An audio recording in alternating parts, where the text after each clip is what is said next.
Hi, this is Jim Ziegler, the Alpha Dawg, and this is the Dawg Pound. And we got the Dog Pounders on the Dog Pound Posse.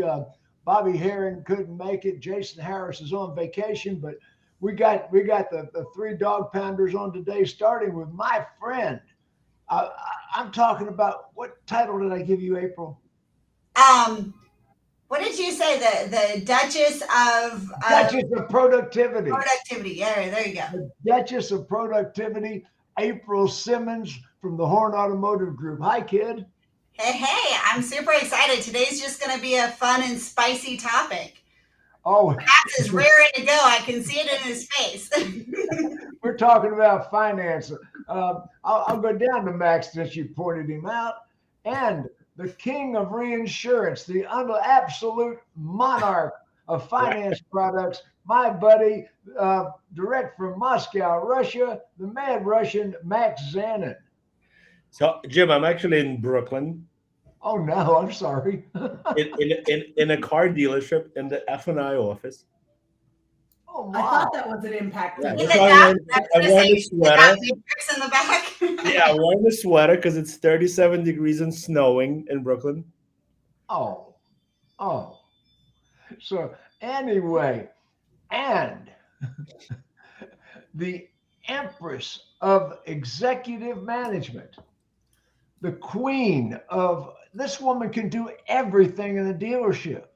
I mean, any job, any description, this woman is phenomenal.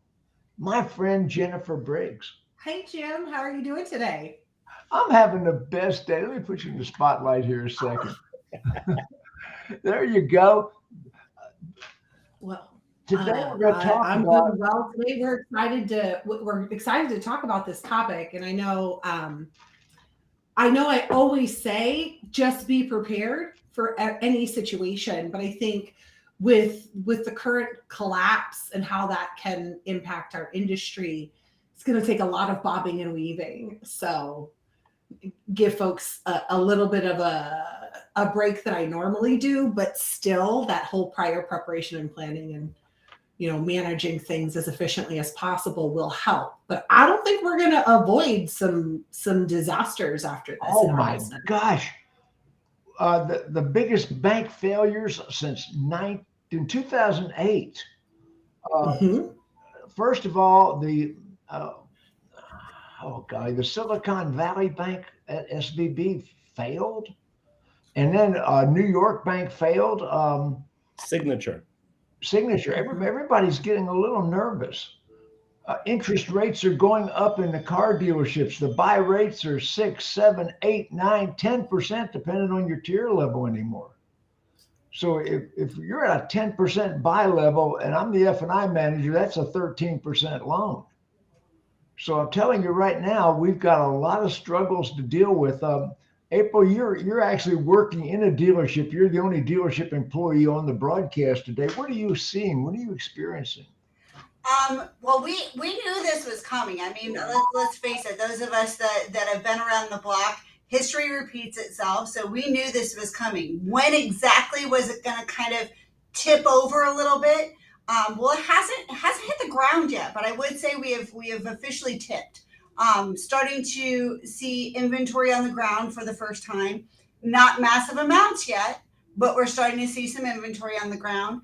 Last month was the first month year over year where our used car sales were up over our new car sales, as far as year over year sales go. I'm So hearing that from all the dealers I'm speaking with. yeah, which is anticipated because one of the things you had mentioned, Jim, was the average sales price of a vehicle last year was $49,000. Well, you equate everything into a payment. Customers are down payment buyers for the majority. And so now you've got inflation that's gone sky high. You have interest rates now starting to rise. So people have less disposable income, right?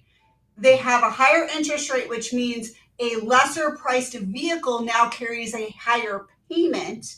And thus, consumers have no choice but to look at going to less expensive vehicles to meet their They're transportation needs. buying less expensive vehicles.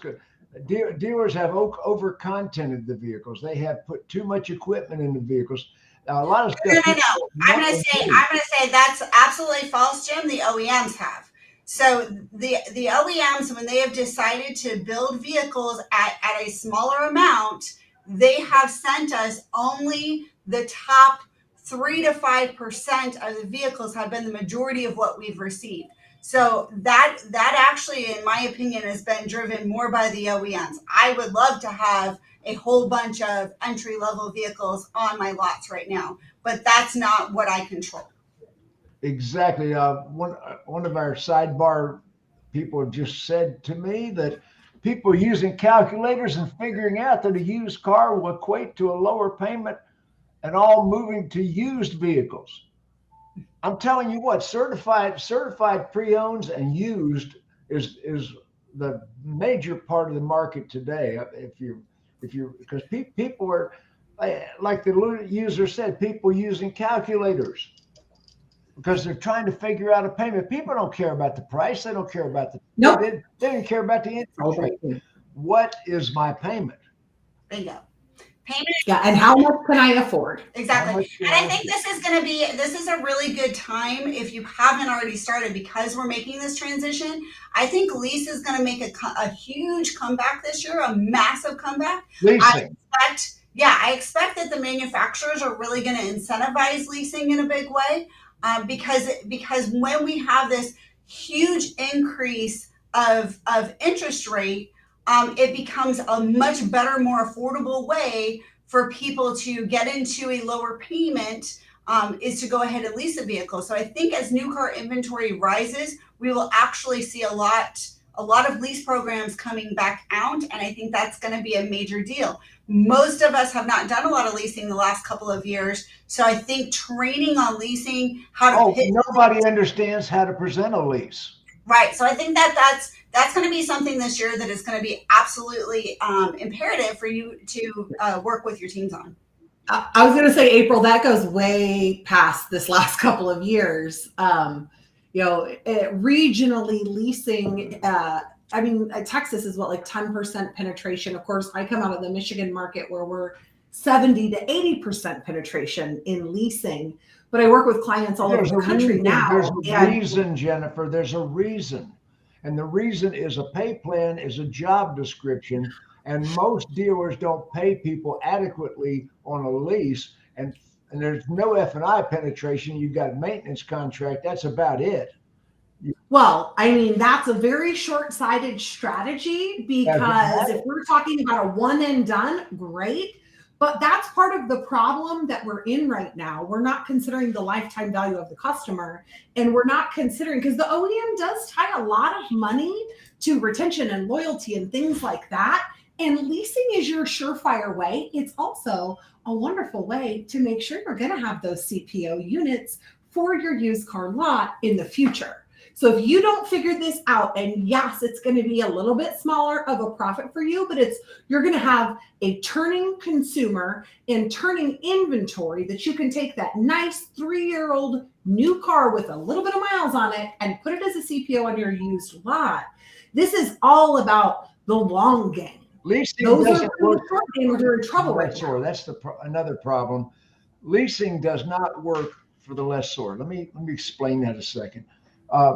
If you ever watch, leasing comes and goes with the lessors, with the finance sources.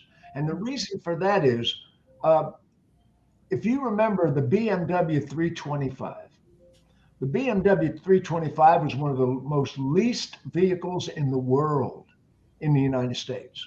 We just leased the heck out of that vehicle, but you don't see any used 325s driving around. What happened to all those cars? Well, the reason the residuals were able to maintain so high is because they shipped them out after they came back. They're not here anymore. Max, what's your thoughts? So I agree with April that leasing should make a comeback. I'm in New York, New Jersey area where leasing has predominantly been around. I'm in a Honda store. It's probably 70, 80% lease penetration. But you see, we don't have an interest rate on a lease, right? We have a money factor. and the money factor is basically an interest rate. In disguise, an interest rate in disguise. Correct. So since the interest rates are sky high, right, the only way for the lease to be attractive is for the manufacturer to put a heavy rebate, right? And these rebates are not too high a residual. Well, listen, putting a high residual is a suicide mission, right? Yeah, that's the 809 all over. It's a depreciating asset. So the only thing you can do is discount the car. Oh, I think I lost you guys. Fuck. Yes, but you can discount the car half the money that you would have to discount the car on a purchase to equate to the same payment reduction. So you need these heavy rebates to come back. And I don't see manufacturers putting them out yet, right? So I think two things happened during COVID. Not only that the rebates went away, the cars became more expensive. Oh my gosh. The manufacturers saw that the dealers were charging 7, 8, 10,000 over sticker, and the manufacturer said, the consumers will pay that, and they raised their prices. Prices didn't go up for supply shortage. They didn't go up for inflation. They went up for manufacturer greed.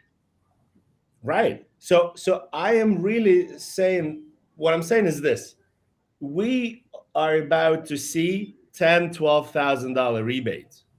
You think so? That's the reality of an affordable, competitive lease payment. Again, guys, listen. Think of it this way: I'm in a Honda dealership. A fully loaded Pilot is leasing for $800. Yeah. Pre-pandemic, $800 got you a Mercedes, not a Pilot. A Honda Pilot is going for $800 a month on a correct. Is that a year lease? Lease? What is that? 10-year lease? What? It's a 3-year lease. Yeah. So yesterday I was at a Chrysler Dodge Jeep Ram dealership. A limited Cherokee, is going for mid 600s. If you're going above to Summit, to Overland, we're talking $1,000 a month for a Grand Cherokee. These are not sustainable numbers. So unless these heavy duty rebates are coming back, it's not going to be fun. And I think they are, but I think, Max, to ensure that this tipping is a slow fall, right? Like, we want it to be a slow fall. We don't want to be like, bam. The manufacturers have to keep in mind that as they roll these rebates back out, which I think that they will, what that's going to do to the used car market. Because now if I have a 5-year-old vehicle that costs substantially more than the brand new vehicle, that's going to have a domino effect into the whole market, which, if we disrupt the market as a whole, can be an even bigger problem. So I think that the rebates will come back, but that's why I think leasing is going to be where it's going to go, because putting it into leasing gives them ability to control that a little bit more, get a low payment without it being about the price, so that used cars can still kind of trickle themselves down. I mean, I'm pretty sure these super duper smart people have got to be looking at this and saying, hey, we want to minimize the damage here and make this sustainable forward. So April, this is a human nature fallacy, right? We overestimate others and we underestimate ourselves, right? So you think that, in corporate, they have these brainiacs working. I'll give you a perfect example. In 1999 and 2000, Mitsubishi had a program, 12 months, no payment. Oh yeah, that was Pierre Gagnon. That's right. And that program, right? Because we thought, the guy went to Harvard Business School, something. Gave a year without payments. They approved everybody. You didn't have to pull a credit bureau to spot deliver a car. Mitsubishi did that too. I remember that. Anybody that could fog up a mirror could get a Mitsubishi. And the repossessions Mitsubishi had so they had a portal called Daybreak where you could structure a deal and it would tell you how it's going to get approved without submitting it. So you can manipulate the structure before you click submit. Then you give the keys to the customer to a big body Montero that was like $45,000, and you say 12 months no payments.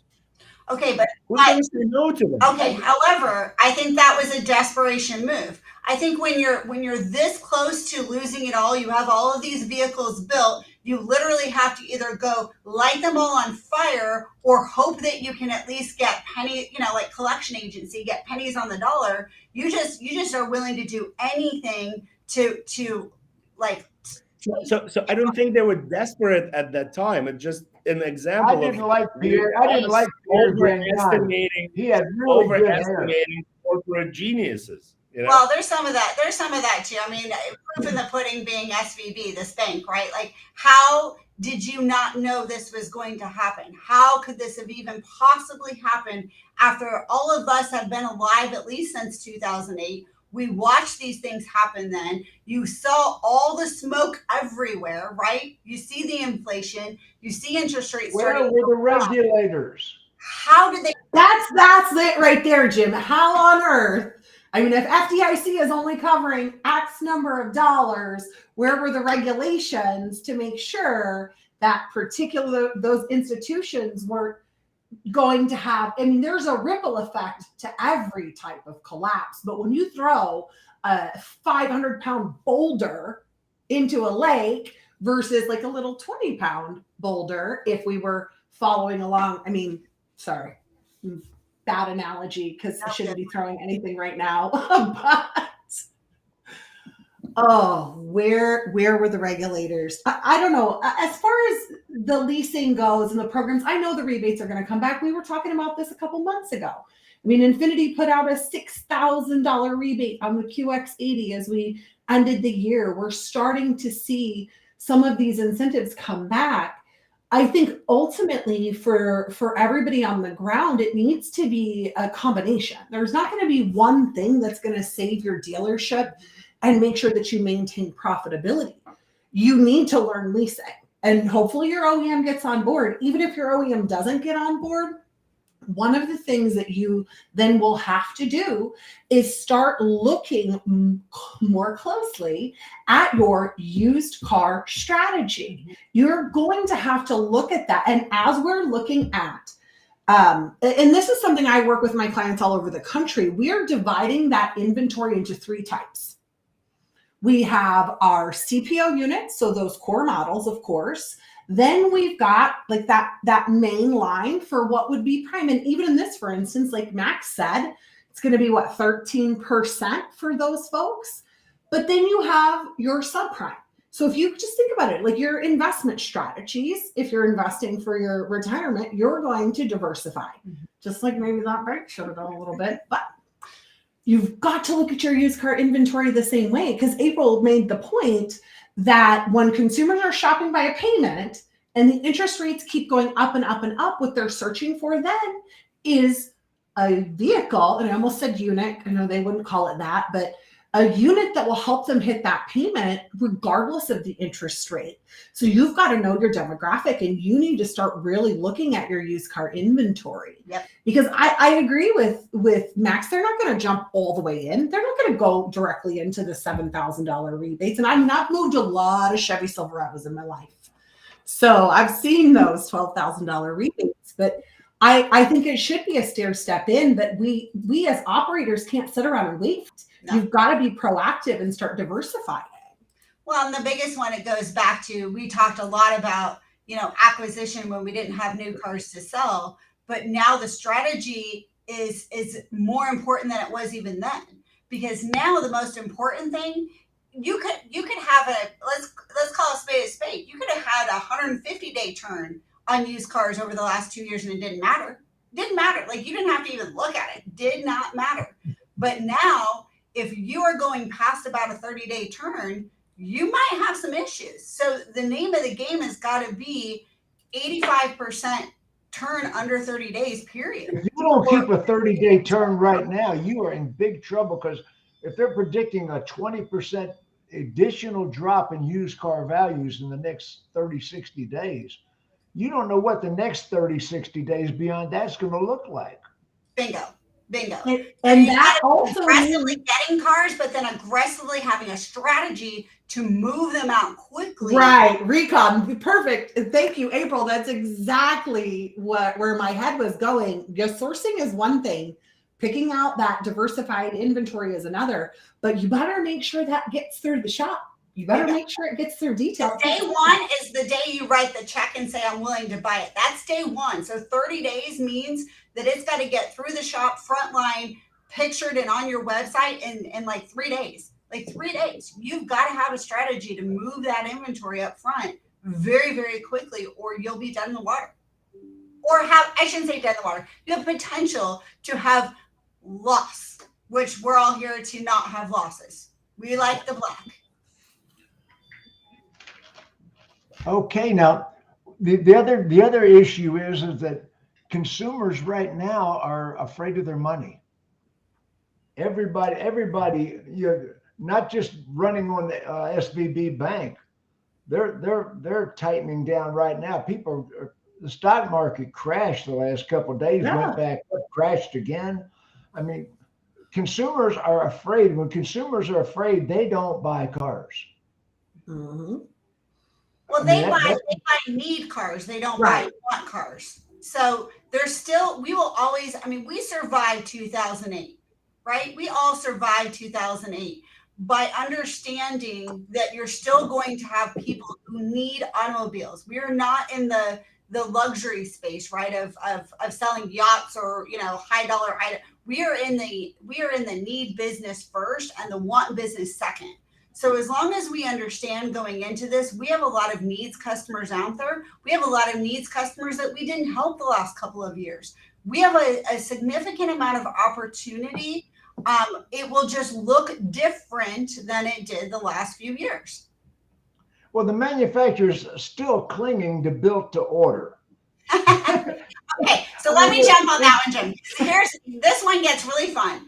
So you ordered a Bronco 2 years ago, and we did the whole deal. You got in order because you have to deliver that vehicle at the end. So we make sure we figure it all out up front.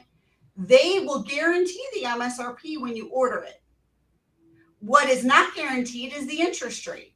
Mm-hmm. So when you're looking at $80,000, $90,000 vehicles, does the difference between 2.9 and 6.9 make a massive difference to the payment? So now we've got customers coming in that can't afford the vehicle that they could afford when they placed their order. So if built to order didn't have problems already that we've discussed, there's another one for you. Yeah. The built to order thing didn't ever make sense to me. And it doesn't matter about trying to control inventory or that. It's just not how people buy cars. No, exactly. Very small majority, right? There are some people, we've always done some ordering of vehicles. You've had businesses who have to have, the flatbed trucks and the different things. Right. There's always been a level of amount of people that order a vehicle, but those are the people that are in the 100% want category, writing a check. Mm-hmm. Interest rate doesn't matter. So that is not going to fluctuate the situations that we all deal with now. The average consumer wants what they want it right now. And they don't want to have surprises on the other side of the equation. And of course, whose fault is it that they now can't afford the vehicle that they waited 2 years for? Whose fault is it? They blame the dealer.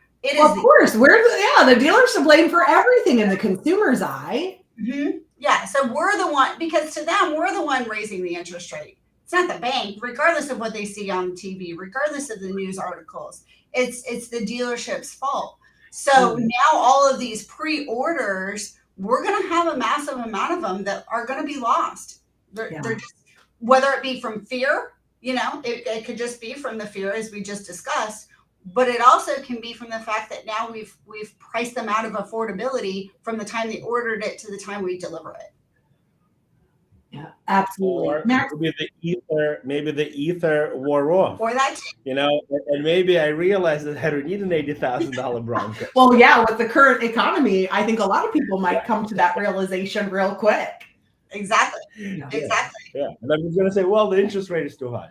Yeah. Well, Max, I see you sitting there in a finance department office right now. I mean, what are the rumblings by the finance managers that you're speaking with as far as what they're seeing and are they getting combativeness in the box? So what I love about F&I is that nothing ever changes. You see this okie Yeah. printer? I can program that sucker blindfolded. Love it. Yeah. So, I mean, listen, we have the toughest customers right now, right? These are the people that waited the last 2 years. They didn't want to pay $2,000, $5,000, $10,000, $20,000 over sticker. Now they know everybody's got the car, right? And now they can negotiate.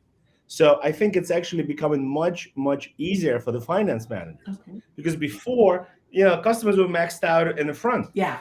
I come to F&I and I say, listen, I already paid $10,000 over sticker. I have no money for anything else. Now, we're back to, you want to be 2,000 below MSRP, 500 over invoice, 500 under invoice. So now this again becomes your profit center. This is where you're going to make all your money. So you really need to treat your finance managers really well now. They are the necessary evil right now. They've always been necessary. Not the last 2 years, right? If you speak to like the sales managers, like, we can do it without them. Yeah, they got relegated down in some locations. Yeah, exactly. I wouldn't say in our locations. I think because we put a massive emphasis on our finance departments. We also, they're the backstop, they're the lifeblood for us, all of those things. And you can charge someone $10,000 over a sticker, but at the same time, it's a finance department's responsibility to hold it. It's a finance department's responsibility to make sure you get good CSI because they're that backstop. So we've always loved on our finance managers. We like our finance peeps. Oh, absolutely. I'm back, guys. Well, we were talking earlier about. So, guys, listen. Jim, I wanted to bring something up, that I saw on LinkedIn. So, Jaguar Land Rover dealers in Europe, basically got the new franchise agreement, limiting their margin to 9%, and limiting the number of dealers. And this is a precursor, like I've been always saying, these manufacturers are anti-franchise laws, and they really are testing water in Europe just to see how much they can get away with. And this is as, real as it gets, So basically, they are set to drastically reduce the dealer network in the United Kingdom from more than 80 to less than 20 dealers in 2 years. Yes, I saw that. In 2 years? From 80 to 20, guys. I mean, so the car manufacturer has told its dealer partners that it doesn't need a large number of sites anymore as it transitions to an all-electric future. Well, there's another thing I don't know if you saw, Max. Ford Motor Company is starting fleet service centers. I saw that. Now, this fleet service center, this is a test in my thinking, because I look at Ford as devious and anti-dealer with the current management. Devious, anti-dealer. Okay, now they're testing fleet service centers. I believe that's going to be in everybody's service center operated by the manufacturer if that works out. Yeah. So not really worried about Ford getting it right. Is it terrible that I say that out loud? Oh, Ford never gets it right. They can't build cars to order, but they insist on you order the cars. I mean, it's crazy. How many orders have you got backed up right now, April? Oh, tons and tons and tons and tons and tons. I mean, and again, the worst part about it all is that it's the dealer's fault because we're not delivering the vehicles.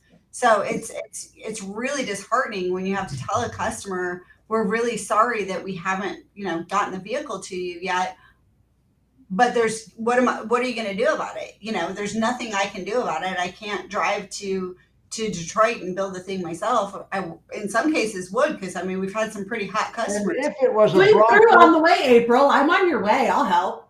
Yes, if it was a Bronco or an Explorer or one other model that was built in December or January, they're going to have to replace the engine before you get it.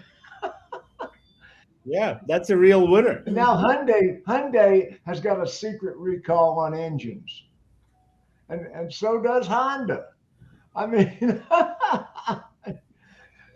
which those things, they happen. Kia's had them, like all the manufacturers. It's funny to me when one manufacturer gets thrown out over another one on recalls. They all got them, and if they say they don't, they're lying. Everybody's got them. They're all, in my mind, they're all equal when it comes to their recalls. They've all got them. They've all got issues. It's how they. Some of them have recalls that are dealer can replace the engine at their discretion. I mean, and this is a secret recall. A lot of dealers have secret recalls happening right now. A lot of manufacturers.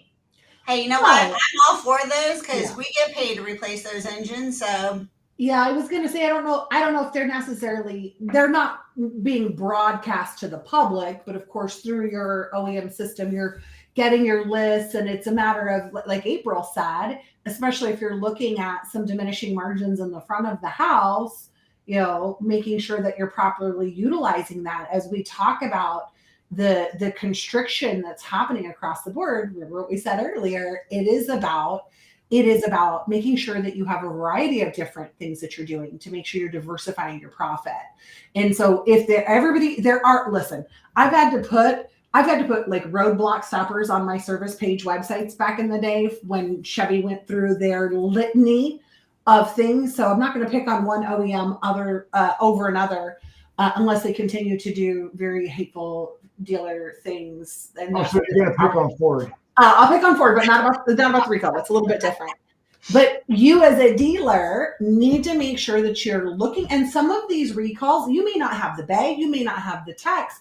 But I will tell you, in the height of that, we rented tents outside of our Chevy stores because we needed that revenue. And there were so many, we couldn't get them through our shop. And like that ignition issue that the Cruises and the Cobalts had back in the day, we could real quickly do that outside. You just need to start looking at whatever your recall list is and figure out what that means to your operation. Can you accommodate it internally inside of your walls right now? Is there any way that you could get more of those ROs through so that you can be putting more profit to the bottom line of your dealership? That's another thing, because a lot of recalls never get repaired and the customer doesn't bring them in, and nobody tells the customer past the first notice to bring them in. You just got to be proactive about it. You can load that list. So you can, here's a pro tip. Download the list out of your OEM portal. Every single one of them will let you export it via CSV. And we're talking about doing this profitably. So you could probably pay for the OEM's direct mail house or email house to send those campaigns for you one time. Or you can download it via CSV, work with your CRM company, and upload it as a campaign connected to a process in your CRM. And then send the notice out and schedule to have calls for those customers so that you can optimize on that opportunity to put some revenue on your state. Exactly. I want to get back to a subject I started on a minute ago, and Max distracted me. People are afraid of their money right now. And I want to talk about that because people are going to see that. People are afraid of their money. Now, Debbie and I, we pulled all of our money out of the stock market at the last election. And we've been parking it on the side. But now we bought T-bills and treasury notes, but we divided it up into $250,000 pieces, so it would remain insured.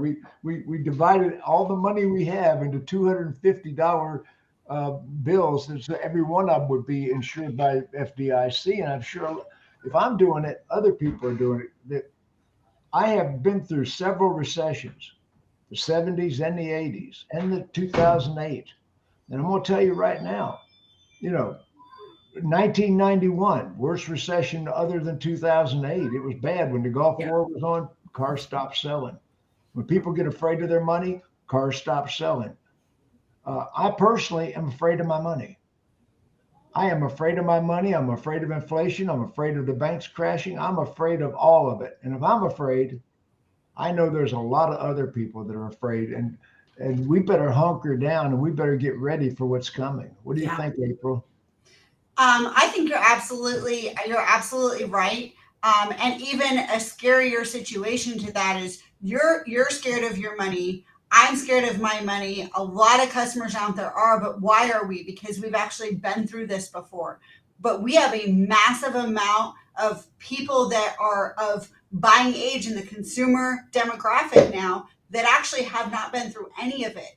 So they are continuing business as usual right now. And they are the ones that are absolutely not prepared at all for the recession to come. So that is the scarier part to me, is how that will impact, because it will drag it down a lot longer than is necessary, because they don't know. They don't know. You don't know what you don't know. Yeah. I actually saw a TikTok this morning that said, boomers pulling all of their money out and of the bank. Millennials living paycheck to paycheck don't have any money, so they don't really care. And it's business as usual. And so, I mean, I think we're going to see consumer confidence broken on multiple levels, because if it were just the interest rate, a lot of those folks who have the assets would not be afraid to purchase, but because of the other conditions, they are. So now we're going to see that across the board. Again, I think one more reason to be putting together some marketing campaigns through your service center. If you can't afford to trade your car in right now, perhaps you want to buy a prepaid maintenance agreement. No. I read a statistic years ago, and I know it's probably still true, that a human being in the United States, a man or a woman, buys something like 70% of the cars they own after 55. Yeah. I mean, starting at a Cadillac store, I can say that I can attest to those purchase patterns. I mean, the older people over 55 years of age buy most of the cars. Oh, I thought you were saying, because they were cycling, man, we had that over 55 club. We're cycling into their new Cadillac every 12 to 18 months. I thought that's we have most of the money. I know. Yeah.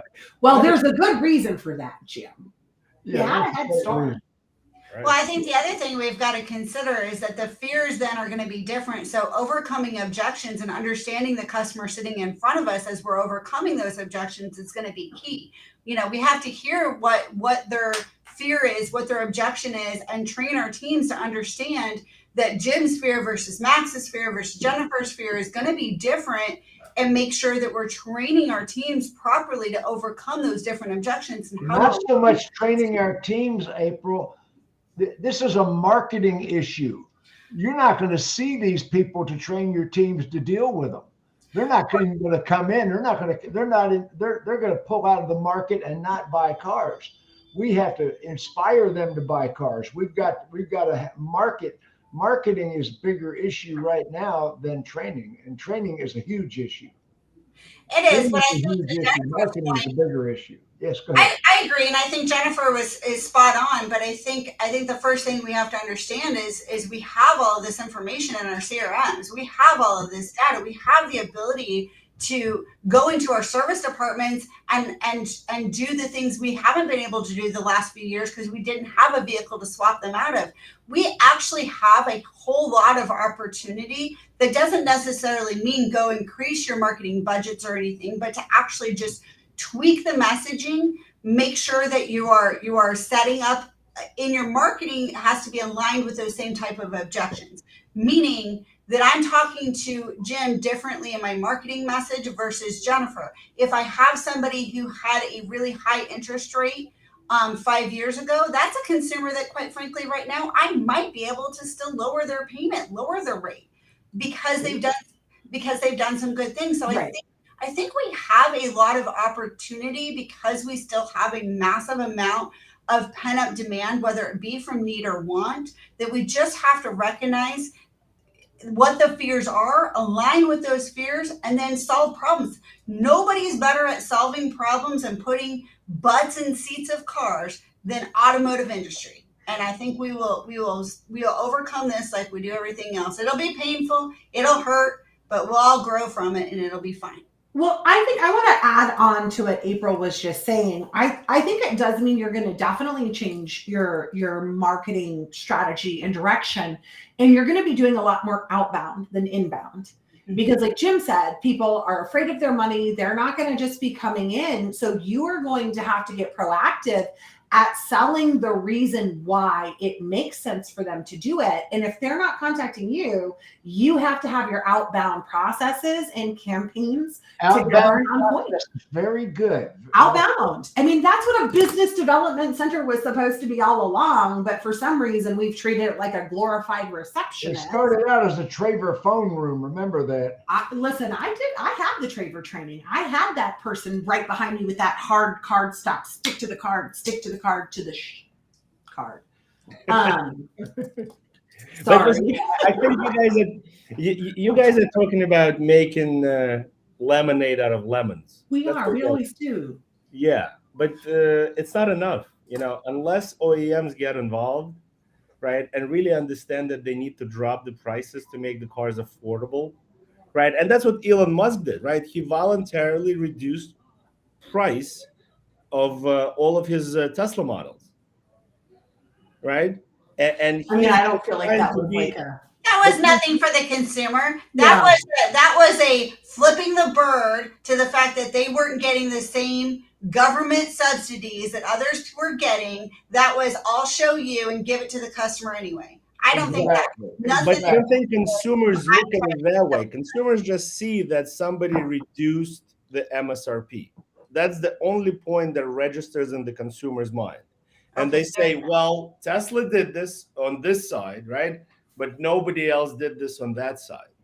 So at some point, it doesn't matter if it's domestic OEM or Asian or European, what we have right now between the interest rates, the fear factor, and the price of the vehicles is completely unsustainable. It is, but I'm going to disagree with you on the consumers view Tesla as doing that on that side, because again, only a very small percentage of consumers are shopping that brand. The majority of Americans are not shopping that brand. So while I don't disagree with you for that small percentage that would be, they're like, oh, Tesla did this, but Mercedes did not. Yes. But when we're talking about the majority of the registrations in the United States, I don't necessarily think that would come into their consideration. Well, guess what else dried up this week? Subprime. Subprime really started to dry up. I mean, as far as the people pulling back, you talk about being afraid of the money. The subprime market is really afraid of their money. And that's going to be another thing. We've been relying on subprime because we created more subprime customers now. Yeah, we're going to be turning out some high volumes of subprime customers or near prime customers in the very way up. Delinquencies are at record highs since 2008. Delinquency is way up. Repossessions are climbing, and the problem with repossessions right now is it's the middle class people with previously good credit. Right. The repossessions are not people that had bad credit, habitually bad credit people. Now, all of a sudden, those people we sold for $10,000 over sticker are repossessing. They're getting back on. They can't afford the cars. They're giving them back. They're going delinquent on their payments. Severe delinquency is at record high. Yeah. So subprime is going to go away, and that's really going to hurt us. What do you think, Max? So yeah, I think there's a segment of population with a payment over $1,000 that will voluntarily give up their car because they will be able to get the same car for way less, and it makes sense. It makes We financial. talked about it last week, Max. American Car Centers went under. So all of a sudden, 40 locations of subprime dealerships, one of the biggest in the country, gone. You know, Right. the website picked up all the paper. Right. So again, listen, maybe the credit market will tighten up. But in the long run, I think we have a bigger problem because, you know, the government, listen, you can call it a bailout or not a bailout, but they bailed out Silicon Valley National Bank. And they sent the signal that everybody else will be bailed out as well. And Why did the government choose to bail out a bank? That was unconscionable. That's probably illegal, but it's already been done. Right. But it creates moral hazard. And moral hazard means, you know, crazy risk taken on the part of the bank in the future. So the future, you know, downfalls of the banks will be even greater, right? The losses will be even greater, and they will have to be nationalized. And at some point, the system has to break. You know, this is this is all unsustainable unless we. I mean, it's a little deja vu when we say the word bailout, isn't it? I know. TARP 2.0, right? I know. So where's Alan Mullally when we need him? Right. So everybody has to come to their senses and understand that majority of people will buy a base model, not a fully loaded model. You know, or a used, fully loaded model. Right. Majority of people, you know, have a certain budget, and if we can't fit the car into that budget, you know, again, $800 for the Pilot, $1,000 for the Grand Cherokee is ridiculous. They don't care about the price. Right. I'm talking about monthly payments. Yeah. Monthly payment is the number one motivating factor to buy a car, not price point, not rebate, not interest rate, none of that. Right. But Jim, if before the pandemic, I told you, you know, let's go get a Pilot for $800 a month, you would think I'm insane. I mean, I would add that $800 a month on a lease. That's a lease, right? Yes.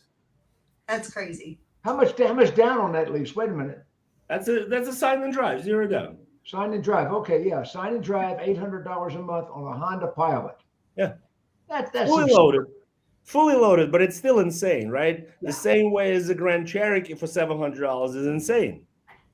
My first Lincoln, Bill Blass edition, designer model, 1986. My payment was $540. I thought that's ludicrous. That's not a lease.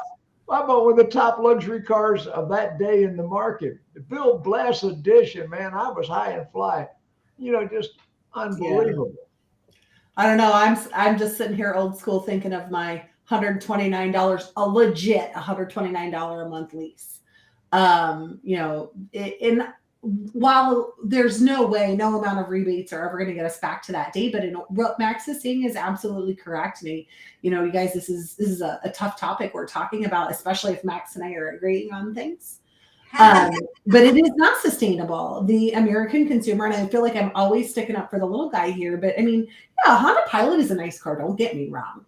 Right. But an $800 a month car payment for people who are barely struggling to, you know, keep the lights on and keep grocery, that's just not sustainable. And the further and further we get into this recession, more people are going to live in that bucket. Even people who were, you know, solid middle class previously with disposable income. We are going to see more and more people have to really be tightening the purse straps, whether it's from fear or necessity.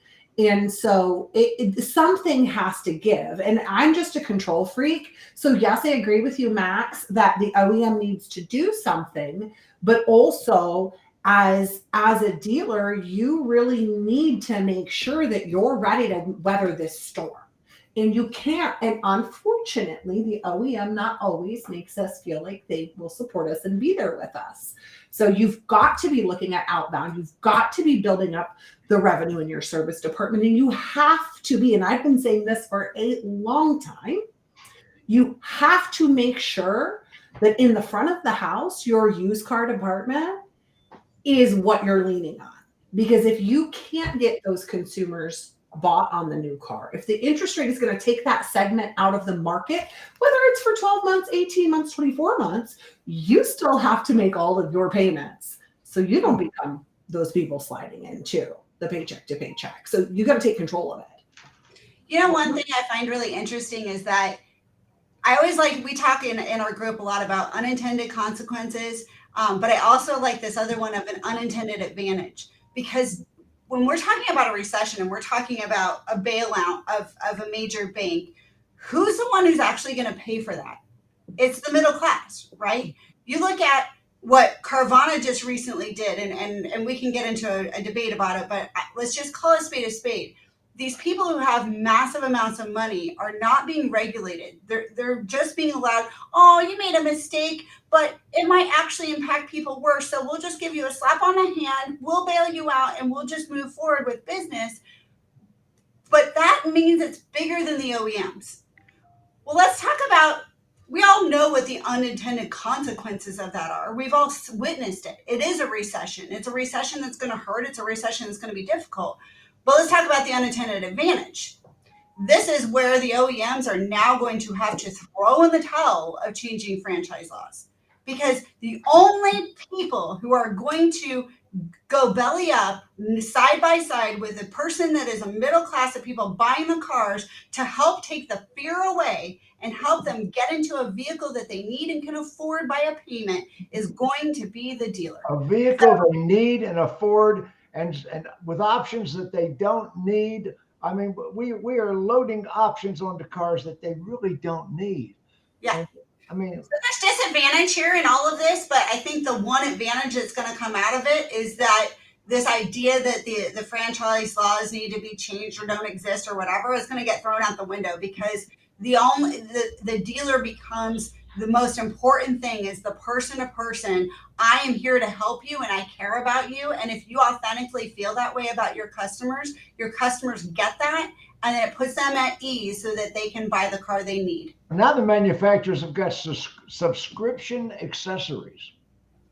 Yeah, I think a lot of that stuff is going to end up just falling to the wayside. I think greed has been what has caused a lot of these things, but ultimately the consumers decide. They did those things because consumers were doing it. Consumers were paying for it. Consumers were willing to spend more money. But as we transition back, a lot of those things are going to get flushed down the toilet. Yeah. Okay, well, by the way, did you see that Brett Sutherland just did a broadcast about getting rid of all your third-party vendors? Did you see that, Max? No. I mean, we got a dealer. We've got a dealer. Common. April and I will have a private conversation on the side. No comment. Yeah, I mean, and he named Auto Trader and a whole bunch of them. I mean, yeah. Well, you saw that Google released their marketplace last week, right? Which we all knew was coming. And I heard a little rumor that it did make a significant impact in Auto Trader traffic. I'm having a ball watching the market. But the oncoming recession, we've been talking about it. It's real. It's here. And people say, well, training is the answer. Training is one of the answers. It is not the total answer. I mean, you mentioned leasing earlier. Nobody knows how to present a lease anymore. I mean, even the people in the Northeast, oh, come on, I know you do now. You know what. Listen, I can work it. Look, right here, I got my pencil. Now, I'm talking about, present the old half a car presentation or whatever you do. I always cringe when I hear people say, well, you can buy the car at the end. You dumbass. The word is you can continue ownership. Right. I mean, they don't even know the right words to say. Or not, right? Or not is the key. I always hedged my bets by pre-programming my desking software to put a lease next to every single retail presentation we put out. Let the customer gravitate to that lower payment and ask, well, how do I get this payment? May or may not be right. It was darn successful. If I owned a dealership today, every lease menu would have a fourth column, and the fourth column would be the lease. Yeah. And if it didn't apply, we could if it wasn't as profitable or whatever, I could delete that fourth column if I were the F&I director. Yeah. You know what I'm saying? You know what I think, Jim? I think right now, and this is why I think I'm such a proponent for leasing as well, is as we go into recession. The last time we went into recession, we saw an uptick in leasing, because one of the things I would tell people is leasing. Most people are down payment buyers. I think we can all agree to that, right? Leasing is the only thing that buffers you from future economic changes, right? None of us have a crystal ball right now. Things are in turmoil, but at least really does buffer the consumer from the economic changes of the future, because you're literally just locking in a down payment. You don't have to worry about what the value of the vehicle is in 3 years. If it's high, you go this way. If it's low, you go that way. Right.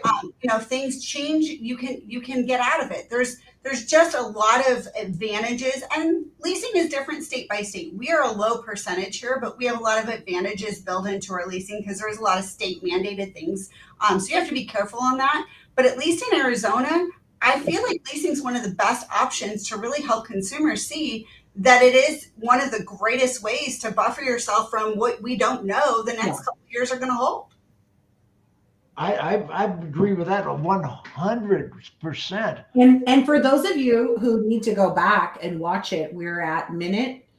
It was 54 minutes in, because that was a great word track, what April just said, as far as helping your consumer to find a way to handle those economic insecurities. It was perfect. 54 minutes into the broadcast. Oh, now we're doing time marks. It was perfect. They need to watch it back. Well, the theme of the broadcast so far has been consumers are afraid of their money. We need to revert to leasing. Max, what was your theme of the broadcast? Listen, I think we cannot revert to leasing unless there are heavy rebates coming back. Because reverting to leasing with today's numbers gives zero economic security or stability to the consumer for the next 3 years, right? So at some point, right, at the end of the day, it's all about greed, right? And I think every OEM is just waiting for the real contraction to say, okay, fine, let's discount everything, as opposed to just being a little bit ahead of the game and say, hey, let's not wait for this. Let's just do it now and grab the market share. Mm-hmm. Yeah. Well, who's going to end up grabbing the market share? Is it going to be Toyota? Is it going to be Hyundai? Is it going to be Kia? Well, definitely not Ford. Yeah. No. Ford under Farley's leadership is going down the toilet fighting the swirl. Well, and I don't think it's GM either. No. I think if we can, regardless of that, and we were talking about leasing, I don't think, like I said in the beginning, it's not a one solution. You have multiple things that you need to invest in as you're preparing for this, right? It's not like we're in Florida and a hurricane's coming and you just go buy a bottle of rum. You got to buy your bottle of rum, which is leasing. You need to diversify your used car inventory so that you have the CPO, your main stuff, and then your subprime, the stuff that's lower priced, that you can handle with those customers who have the high interest payments, and outbound prospecting. Whether it's a trade-in, trade-up, recalls, maintenance reminders, man, it is your money and it is your bottom line. So regardless of which OEM gets it together first and starts bringing those rebates back, you have to protect your bottom line. Bravo. Way to wrap it all up today. Good job, Jennifer. Right, I just don't trust those guys. Wrap up the show. Oh, you know what? Jennifer just did such a perfect job of wrapping it up, but I'm just going to piggyback exactly what she said. Now is the time. If you thought you could kick the can last year because everything's still hunky-dory, it's a brewing, it's a here. It's time to do all of the things to go back, fix your processes, have a proactive marketing approach, make sure that you're maximizing fixed ops, because you're going to have a lot of consumers that if they can't afford to buy a car, they're going to have to fix their car. So can't forget about our friends in fixed ops. That's going to become a major profit portion. And then used cars, buy them quick and turn them quick. Yeah. That is going to be absolutely key. Have a strategy for moving your used cars. And that is how we are going to make it through the next couple of years. And you're going to have to lean on your used car director to turn those cars every 30 days because they won't do it. And if you don't have that used car director, that's maybe start there for training. Why do we always ignore the manager training when we talk about these things? It's important. Yeah. Very much so. Very much. Max, any words of wisdom in the last 10 seconds? I mean, listen, you need to learn how to sell vehicle service contracts in the service drive. Mm-hmm. Mm-hmm. Yeah. Because it's way cheaper than buying an overpriced car. Absolutely. So we've done another Dawg Pound, another week of tremendous broadcast. The sky is falling. The sky is falling. I'm telling you that right now. Interest rates are going up. Lenders are drawing back.